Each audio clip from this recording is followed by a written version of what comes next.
13/03/2006. Pertama-tama saya ucapkan terima kasih kepada pembimbing 1 dan pembimbing 2 saya, Bapak Dr. Insinyur Budi Sumartono MT. Selamat malam Bapak. Dan pembimbing 2 saya, Bapak Hari Mukti Wibowo ST MM. Selamat malam Pak Hari. Untuk penguji 1 saya, Bapak W.T. Jabirawa STSE MT MM. Selamat malam Pak. Untuk penguji kedua saya, Bapak Insinyur Karamanda GMM. Dan untuk penguji ketiga saya, Bapak Basuki Arianto STMM. Selamat malam Pak. Hari ini saya akan mempresentasikan hasil skripsi saya dengan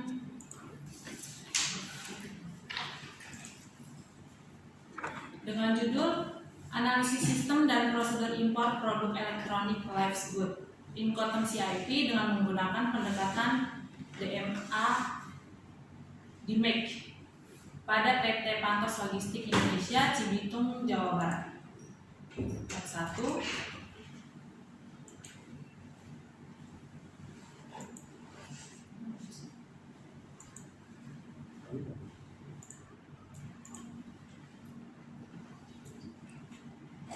Pada latar belakang ini, perkembangan perekonomian suatu negara saat ini tidak dapat terlepas dari kondisi perekonomian global. Hubungan ekonomi antara negara menjadi faktor penting, dan seiring perkembangan teknologi dan keterbatasan negara akan penyedia barang konsumen.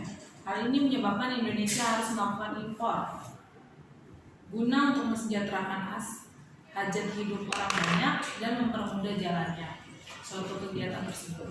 Perkembangan industri impor sudah melambung tinggi. Hal ini disebabkan oleh negara yang tidak dapat memproduksi barang tersebut, kualitas mutu barang yang diimpor lebih baik daripada diproduksi negara itu sendiri. Skripsi ini diteliti di PT Pantos Logistik Indonesia yang beralamat di kawasan industri MM 2100 Blok G1 Cikarang. Dan perusahaan ini bergerak di bidang layanan ekspres, tracking, warehousing, project cargo, sea freight, air freight, dan rail freight. Incoterm dari penelitian ini adalah CIP. CIP adalah sistem kesepakatan yang mana penjual juga membayar biaya pengiriman dan juga asuransi pengiriman tersebut sampai barang di titik yang ditentukan.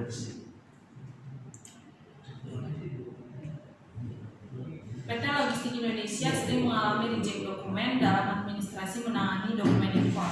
Adapun kesalahan-kesalahan tersebut adalah ketidaktelitian staf dalam memeriksa tanggal pada dokumen impor, kesalahan penginputan kode barang pada sistem GSI, ketidaksamaan HS code, dan delay kapal. Rumusan masalahnya adalah variabel apa saja yang menjadi hambatan dalam pelaksanaan dokumen impor. Yang kedua, apa saja yang menjadi penyebab reject dokumen. Yang ketiga, bagaimana sistem dan prosedur pelaksanaan dokumen impor. Yang keempat, sejauh mana efektivitas dari rancangan usulan sistem dan prosedur. Untuk batasan masalahnya, penelitian dilakukan di PT Pantos Logistik Indonesia, khususnya divisi impor pada produk LG elektronik, yaitu ada mesin cuci, lemari es, LED monitor. Dan waktu penelitian ini dari Januari sampai Juli 2021. Kondisi perekonomiannya dalam kondisi normal, tidak membahas biaya, dan untuk metodenya menggunakan metode DMA dan analisis 5W+1H.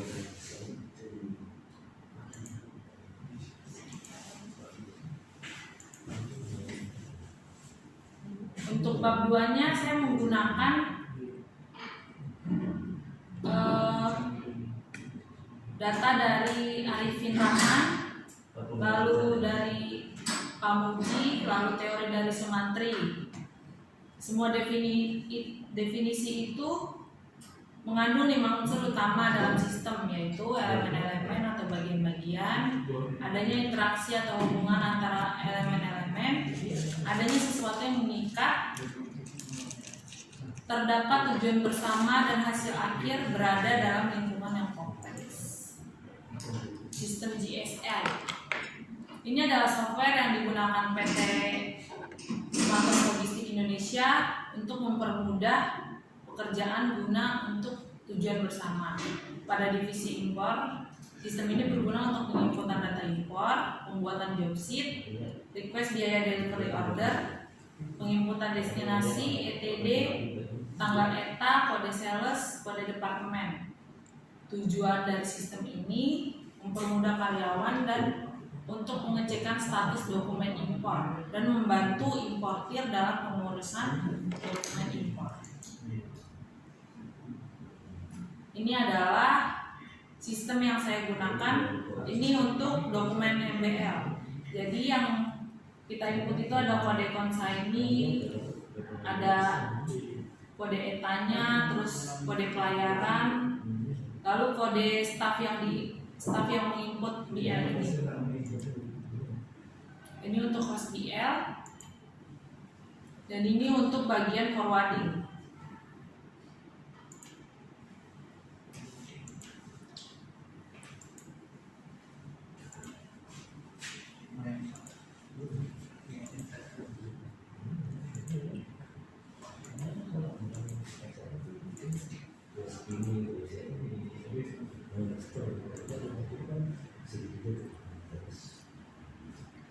Ini pengertian prosedur, saya mengambil dari teori NATO, teori Ardios, dan menurut Cole yang diterjemahkan oleh Badriwan.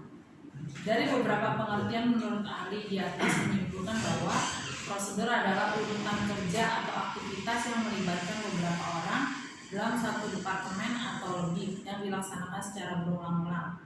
Kesimpulannya, prosedur adalah suatu tata cara untuk atau kegiatan untuk menyelesaikan pekerjaan dengan urutan waktu dan memiliki pola kerja yang tetap yang telah ditentukan. Pentingnya prosedur itu untuk mempersingkat waktu. Yang kedua, memberikan pengawasan, dan yang ketiga, mengkoordinasi prosedur kerja. Ini adalah langkah-langkah administrasi dokumen impor. Yang pertama dari shipper email ke staff forwarding, lalu diinputnya melalui sistem GSI, lalu diproses oleh staff impor dengan mengecek BL, HOSBL, dan CIPL, lalu staff mengecek tanggal ETA atau standar kapal, lalu staff impor merequest scan CO atau dokumen Certificate of Origin. Lalu dari CO tersebut di request ke ISW supaya statusnya menjadi ECO. Setelah itu, ketika dokumen sudah jatuh tanggal atau sudah standar kapal, kita harus merequest delivery order. Ketika sudah mendapatkan dokumen ini, proses PIB, setelah itu proses SPPB. DMIC merupakan satu proses yang menghilangkan langkah-langkah proses yang tidak produktif, sering berfokus pada pengukuran baru dan menerapkan teknologi untuk peningkatan kualitas menuju target. Untuk define langkah pertama, penentuan proses apa yang akan dievaluasi. Lalu untuk toolsnya itu menggunakan SIPOC diagram. Ini adalah contoh gambaran dari diagram SIPOC. Keterangannya ada supplier, input, proses, output, customer. Lalu untuk measure itu, ini bertujuan untuk mengetahui kemampuan proses produksi sejauh mana produk akhir yang dihasilkan dapat memenuhi kriteria pelanggan, dan tujuannya untuk mencari peluang untuk perbaikan peningkatan kinerja dan menetapkan ukuran yang dijadikan basis pengukuran peningkatan kinerja. Tools dari measure itu kita menggunakan diagram Pareto dengan menghitung DPO dan DPMO. Lalu langkah analisis, mengidentifikasi masalah dan menentukan sumber penyebab masalah. Untuk analisis ini kita menggunakan diagram fishbone yang terdiri dari man atau people, metode, mekanik, material, measure, dan environment. Tujuan dari analisis fishbone ini untuk mengenali penyebab penting terjadinya defek, untuk memahami semua akibat penyebab terjadinya defek, untuk membandingkan prosedur kerja, untuk menemukan pemecahan masalah yang tepat, untuk mengidentifikasi hal apa saja yang harus dilakukan. Ini adalah contoh dari diagram fishbone. Lalu improve, untuk tahap improve saya menggunakan metode analisis data yang digunakan dalam 5W plus 1H, what, who, what, when, why, and how. Adapun maknanya seperti yang saya tampilkan. Nah, sekarang kita masuki dokumen-dokumen impor. Dokumen-dokumennya itu ada master BL, host BL, CPL, laporan superior, scape DO, COO, delivery order, manifest, notice arrival, lalu PIB, SPPB, insurance. Bab 3, ini adalah kerangka pemecahan masalah. Memasuki ke bab 4. Bab 4, untuk data washing mesin itu ada 530 dokumen, refrigerator 495, monitor 200 dokumen. Dengan total jumlahnya 1225. Untuk shippernya, shipper dari Pantos Logistik Indonesia itu ada dari Pantos Shanghai Cina, ada dari Pantos Vietnam, Pantos Thailand, dan Pantos Korea. Untuk standar kapalnya kita biasanya menggunakan standar kapal dari JICT, lalu Koja, T300, dan TER3. TER3 itu terminal 3. Untuk pelayaran yang sudah saya data ini, untuk pelayaran Posko ada 236 dokumen, SITC 350 dokumen, untuk pelayaran ONE 275, CNC 189, Evergreen 175, dan totalnya 1225. Untuk data teknis, data ini diteliti selama 7 bulan dan ditampilkan finish goods dari bulan Januari ke bulan Juli. Itu totalnya ada 1225 dokumen.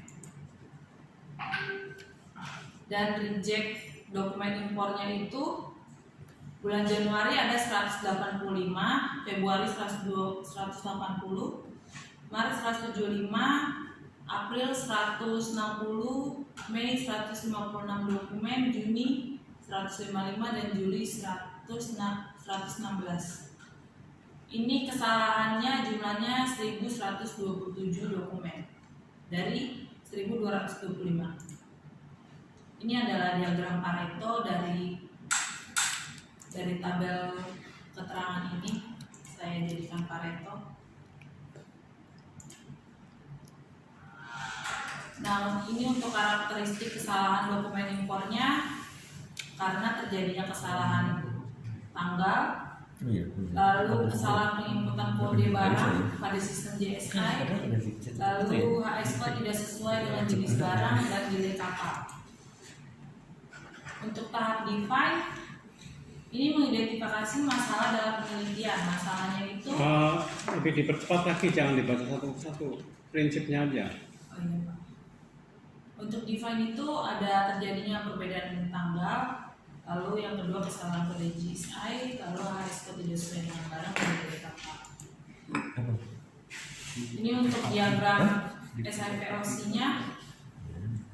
Ada supplier, input, proses, output, customer. Dari supplier ini, dari prosesnya kita harus tarik job atau shipper meng-email ke staf import, lalu diupdate ke sistem, lalu input report, lalu kita request DO, delivery order, sertifikat origin, PIB, SPPB, lalu ke original dokumen. Ini yang tahap measure.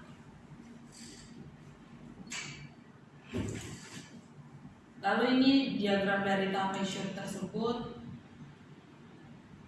Lalu untuk diagram terbanyak Reject terbanyaknya adalah terjadinya perbedaan tanggal sebesar 43% dan paling sedikit delay kapal 14%. Dan ini adalah tabel dari perhitungan DPO, DPMO, dan sigma. Lalu ini ada diagramnya.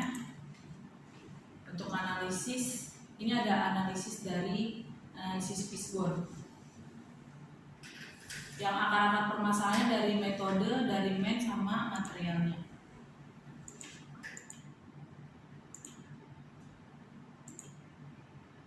Untuk improve-nya,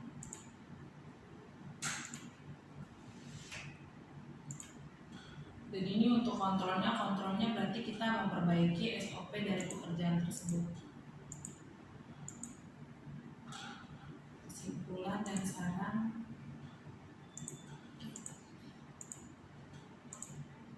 Udah Pak. Oke. Ya? Ada paparnya. Ada Pak Srah? Oh ya. Terima kasih Saudara Cindy, Anda telah presentasikan ya. Mungkin karena capek jadi kurang semangat ya, lelah menunggu dari pagi. Ya mudah-mudahan dalam tahap ini kamu bisa menjalankan dengan bagus pertanyaan-pertanyaan dari para penguji ya. Untuk yang pertama saya berikan kesempatan ke Pak Karel. Pak Karel masih semangat katanya, capek. Saya capek juga itu. Silakan Pak Karel. Suara. Cukup bagus lah presentationnya ya, sistemnya. Ya. Tapi kalau bisa lebih banyak kedengaran ya. Kedengaran, ya. Kalau bisa ditampilkan ya, data kualitatif ya. Memang tadi ada di akhir-akhir kan ada kualitatif. Tadi ada apa data reject itu ya? Iya. Ya. Iya. Data reject kamu buat itu terlihat dibuat kayak Pareto ya? Iya Pak. Ada berapa reject ini? Ada berapa macam tuh apa itu? Tiang-tiang jadi diagram itu ada berapa ya? Untuk rejectnya sih itu Pak ada 4 macam. Macam.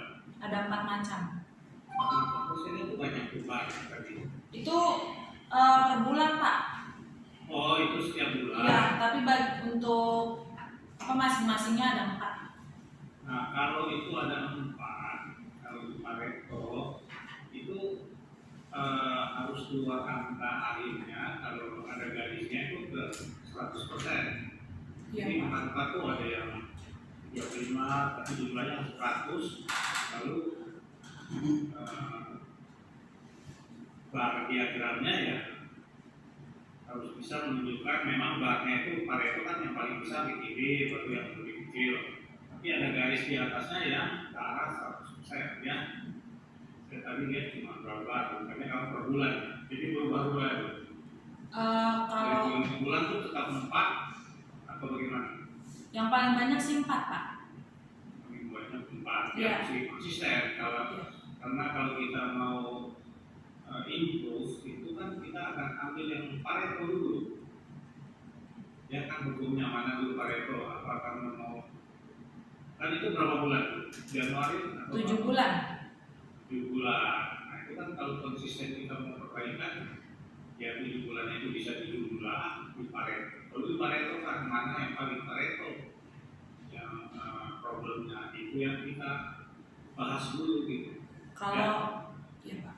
Kalau problemnya yang paling tinggi itu di terjadinya perbedaan tanggal. Terus kalau misalnya yang terkecilnya itu di delay kapal Pak. Yang perbedaan tanggal itu ada 43%, delay kapalnya itu ada 14%. Delay jadi kalau saya bayangkan ada kapal 1, 2, 3, 4, 5 gitu ya. Iya. Lalu yang masuk ternyata sesudah 1 kapal yang keempat yang masuk, mungkin dia lebih cepat, kapal 2, 3 mogok atau apa gitu, kira-kira begitu ya? Iya Pak, betul. Karena ya ada hal-hal yang menyebabkannya ya sampai gitu ya kan? Iya Pak. Nah, ya itu kan agak susah juga ya Pak, kalau kita out of control maksudnya begitu ya. Paling kita harus punya suatu sistem yang cepat mengubah bongkar muatnya segala macam, ya kan? Iya Pak. Karena akan menyangkut juga, misalnya di KD open yard-nya itu kan sudah siap tuh, itu biasanya ada layout-nya, ini buat kapal ini, buat kapal ini, buat kapal itu, ya kan? Ini tujuannya Singapura, ini Hong Kong, ini Osaka gitu ya, tapi tiba-tiba yang masuk kapal lain ya, bisa terpaksa harus dirubah lagi kan? Iya Pak. Dan penyusunan kontainer di atas kapal kontainer itu kan diusahakan yang mau turun lebih dulu dan di atas kan, Iya betul Pak. di bawah dan seterusnya, yaitu akhirnya ya mesti ada satu software sehingga bisa cepat mengatasi kalau kejadian seperti itu. Itu saya sistem lah itu ya. Biasanya sih Pak kalau untuk delay kapal, untuk perbaikannya itu kita harus cepat-cepat update Pak. Jadi harus cepat-cepat ngecek JICT, habis itu kita ngecek di website dari pelayarannya, misalnya CNC. Jadi pertama kita cek di pelayaran CNC dulu by web, habis itu kita cek di terminal sandarnya Pak. Kalau udah kita konfirmasi ke partnernya, ke LG-nya yang punya barang, itu Pak untuk perbaikannya. Yang punya barang maksudnya Yang punya barang, yang terima barang. iya. Oh, yang mau terima barang. Biasanya itu. Ya, itu.